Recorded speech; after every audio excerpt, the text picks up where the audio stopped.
പണിമുടക്കി സർക്കാർ ജീവനക്കാർ Diaz non പ്രഖ്യാപിച്ച് സർക്കാർ. CPI കോൺഗ്രസ് അനുകൂല സർവീസ് സംഘടനകൾ സെക്രട്ടേറിയറ്റിലേക്ക് മാർച്ച് നടത്തി പ്രതിഷേധം DA കുടിശ്ശികയും ശമ്പള പരിഷ്കരണവും ഉൾപ്പെടെ നിരവധി ആവശ്യങ്ങൾ ഉന്നയിച്ചാണ്. വിവിധ സർക്കാർ ഓഫീസുകളുടെ മുന്നിൽ പ്രതിഷേധ ധർണ നടത്തിയായിരുന്നു പണിമുടക്കിന്റെ തുടക്കം. സെക്രട്ടേറിയറ്റ് അനക്സ് 1 മുന്നിൽ സെക്രട്ടേറിയറ്റ് ആക്ഷൻ കൗൺസിലിന്റെ നേതൃത്വത്തിൽ പട്ടിണിക്കഞ്ഞി ഉണ്ടാക്കിയായിരുന്നു പ്രതിഷേധം.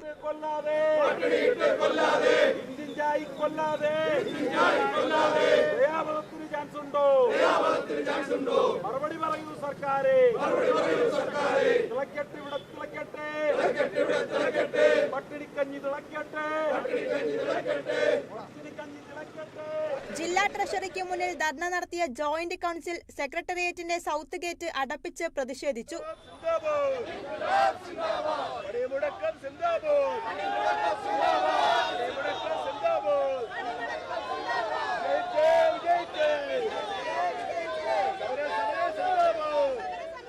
ഞങ്ങൾക്ക് 19% DA തരിക, 1 മാസത്തെ ലീവ് സറണ്ടർ അനുവദിക്കുക, നമ്മുടെ ശമ്പള കുടിശ്ശിക തരിക, ശമ്പള പരിഷ്കരണത്തിന്റെ കുടിശ്ശിക തരിക.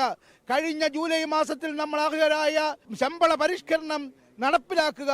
പങ്കാളിത്ത പെൻഷൻ ഈ സർക്കാർ വാഗ്ദാനം ചെയ്തതുപോലെ പങ്കാളിത്ത പെൻഷൻ പിൻവലിച്ച് സ്റ്റാറ്റ്യൂട്ടറി പെൻഷൻ ഏർപ്പെടുത്തുക, സെക്രട്ടേറിയറ്റ് സർവീസ് സംരക്ഷിക്കുക. തുടങ്ങിയ ആവശ്യങ്ങൾ ഇവയൊന്നും തന്നെ ഒരു പുതിയ ആവശ്യമോ അവകാശമോ അല്ല. സംസ്ഥാന സർക്കാർ ജീവനക്കാർ അനുഭവിച്ചു വന്നിരുന്ന അവകാശങ്ങൾ അത് സംരക്ഷിക്കപ്പെടുക. പ്രതിപക്ഷ സംഘടനയായ സെറ്റോയും CPI അനുകൂല സംഘടനയായ ജോയിന്റ് കൗൺസിലും തുടർന്ന് സെക്രട്ടേറിയറ്റിലേക്ക് മാർച്ച് നടത്തി.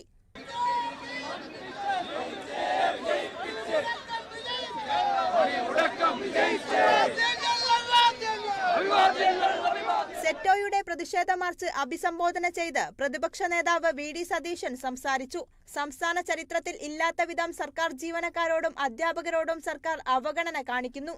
UDF ഭരണത്തിൽ വരുമ്പോൾ ശമ്പള കമ്മീഷൻ വരികയും അത് നടപ്പിലാക്കുകയും ചെയ്യുമെന്നും VD സതീശൻ വ്യക്തമാക്കി. പങ്കാളിത്ത പെൻഷൻ നിർത്തലാക്കുക, ശമ്പള പരിഷ്കരണം നടപ്പിലാക്കുക, മെഡിസെപ്പ് സർക്കാർ ഏറ്റെടുക്കുക തുടങ്ങിയ നിരവധി ആവശ്യങ്ങളാണ് പ്രതിഷേധക്കാർ ഉന്നയിച്ചത്. അതേസമയം സെക്രട്ടേറിയറ്റിൽ ഇന്ന് 3468 പേർ ഹാജരായി. 3609 പേർ ഇന്നലെ ഹാജരായിരുന്നു. അധ്യാപകർ പണിമുടക്കിയതിനാൽ അടച്ചിട്ടിരുന്ന വട്ടിയൂർക്കാവ് LP സ്കൂൾ AEO ഇടപെട്ട് തുറപ്പിച്ചു. Kerala vision news, Thiruvananthapuram.